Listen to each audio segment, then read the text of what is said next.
Gestion des utilisateurs et collaborateurs. La création d'un utilisateur dans S-Manager 2 est d'autant plus importante qu'elle va servir de base à la création d'un identifiant unique pour le nouveau collaborateur Schmidt Group. En effet, S-Manager 2 sera le point d'entrée de ce concept, car c'est le premier outil dans lequel est créé un nouveau collaborateur. C'est le plus diffusé et le plus utilisé. L'intérêt de créer un identifiant unique pour le collaborateur au sein du réseau est multiple. Cet identifiant pourra être utilisé par d'autres systèmes du groupe, notamment d'ici quelques mois pour la plateforme de formation, puis ultérieurement pour d'autres applications telles que l'extranet, les inscriptions au voyage. Et à terme, pour un ensemble de briques que le collaborateur pourra utiliser. Cet identifiant unique collaborateur correspond à une personne physique réelle. Cette personne gardera le même identifiant tout au long de son parcours professionnel dans nos réseaux partenaires, même si elle peut être amenée à changer de login dans S-Manager 2. Néanmoins, il vous sera possible de créer un login dans S-Manager 2 sans que celui-ci soit rattaché à une personne physique, et donc sans créer un collaborateur Schmidt Group. Pour résumer, il existe bien une différence entre un utilisateur S-Manager 2 et l'identifiant unique collaborateur. Par exemple, un login générique S-Manager 2 peut être utilisé successivement par plusieurs collaborateurs ou personnes physiques, au gré des départs et des arrivées. Même si le login ne change pas, lorsque vous modifierez le nom d'utilisateur dans S-Manager 2, chacune de ces personnes se fera attribuer un identifiant unique. Voyons cela plus concrètement dans S-Manager 2. Un nouveau collaborateur arrive dans votre magasin. Vous devez créer son accès pour S-Manager 2. Vous devez avoir les droits spécifiques pour créer un utilisateur. Utilisez le menu « Mes actions ».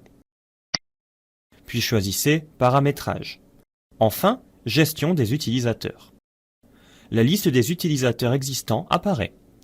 Pour créer ce nouvel utilisateur, renseignez, pour commencer, le login ou identifiant S-Manager 2. Puis cliquez sur « Nouveau ». L'écran de création apparaît. Certaines informations sont obligatoires pour enregistrer ce nouvel utilisateur. Voici quelques points d'attention pour renseigner cet écran. Le login in situ est limité à 8 caractères. Contrairement au login S-Manager 2, il peut donc être différent. Le mot de passe sera, quant à lui, identique pour S-Manager 2 et pour in situ. Il doit être constitué d'un minimum de 6 caractères. Il doit également contenir au minimum un caractère numérique, une majuscule et un caractère alphabétique. Notez que dans les champs nom et prénom, les seuls caractères acceptés sont les lettres de l'alphabet, les espaces, les tirets et les apostrophes. De plus, la remise en forme en majuscule pour les noms et en nom propre pour les prénoms est automatique. Si un collaborateur est déclaré dans plusieurs sites, il doit avoir un email principal, qui fait partie ou pas de ses emails dans les sites. Cet email sera utilisé pour tous les échanges, concernant notamment ses inscriptions en formation. Vous pouvez soit indiquer cet email dans cet écran, soit le choisir dans l'un des écrans de rattachement au site que nous verrons dans la suite. Passons à l'écran suivant. Spécifiez la date d'entrée dans l'entreprise, par défaut la date du jour.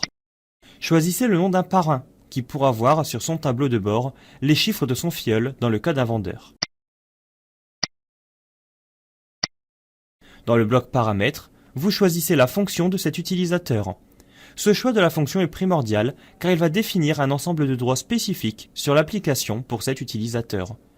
Bien entendu, ces droits pourront ensuite être adaptés spécifiquement à cet utilisateur par le biais de la gestion des droits. Enfin, vous devez rattacher cet utilisateur au minimum à un magasin. Cliquez sur Nouveau. Ouvrez la liste des sites auxquels vous êtes vous-même autorisé. Choisissez, le cas échéant, un responsable ou chef de vente qui pourra consulter les chiffres de vente de cet utilisateur. Indiquez l'email de l'utilisateur pour notification des rendez-vous pris dans le magasin. En cochant la case en dessous de l'email, vous pouvez définir cet email comme principal. Dans ce cas, c'est cet email qui sera également utilisé pour les autres communications pour ce collaborateur au sein du groupe. Malgré cela, l'utilisateur peut avoir un mail différent dans chaque magasin dans lequel il travaille. Choisissez ici la date d'entrée du magasin. Enfin, pour pouvoir lui attribuer des objectifs de vente, cochez Oui. Ceci aura également une incidence dans les tableaux d'analyse des ventes. Cliquez sur Sauvegarder, puis sur le bouton Enregistrer pour valider la création du compte. Comme expliqué en introduction de cette vidéo, en cliquant sur Créer, le système considérera cet utilisateur comme un nouveau collaborateur du réseau des magasins partenaires de Schmidt Group et lui attribuera un identifiant unique. Si vous souhaitez juste créer un login S-Manager 2 sans l'attribuer à un collaborateur, choisissez Login sans collaborateur. Ce choix doit être utilisé dans des cas exceptionnels, seulement lorsqu'il s'agit effectivement d'un compte utilisateur qui ne correspond pas à une vraie personne physique. Après la création, vous pourrez visualiser le nouvel utilisateur dans la liste. En cliquant sur le crayon, il sera alors possible de vérifier qu'un numéro d'identification a bien été attribué. Vous pourrez également modifier cet utilisateur ou le bloquer si celui-ci sort de vos effectifs. Il n'est pas possible de supprimer complètement un utilisateur. Voyons justement les cas particuliers que vous pourrez rencontrer. Que se passe-t-il en cas de changement de nom ou prénom?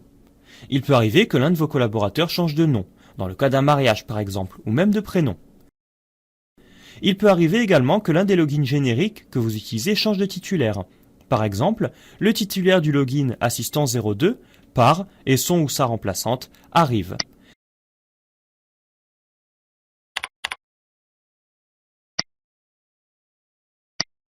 Si au moment de sauvegarder, le logiciel détecte que vous avez changé le nom ou le prénom, vous aurez l'écran suivant.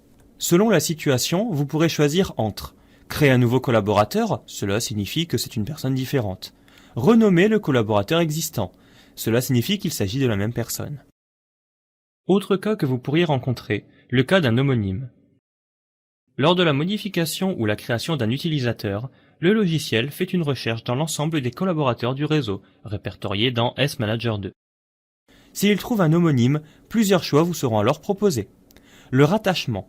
Lorsque vous êtes sûr qu'il s'agit de la même personne, dans ce cas, le collaborateur possède déjà son identifiant groupe. Vous pourrez donc cocher la case et cliquer sur Rattacher.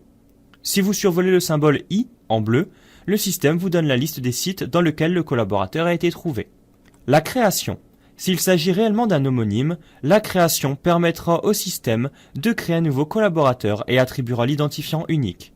Enfin, login sans collaborateur, dans ce cas, l'homonymie ne représente aucun obstacle à la création du login S-Manager 2. Pour résumer, retenez que le login S-Manager 2 peut être différent du nom du collaborateur.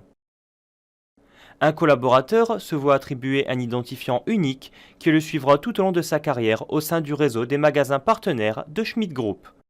Un collaborateur peut avoir plusieurs accès ou login S-Manager 2, mais un seul identifiant collaborateur.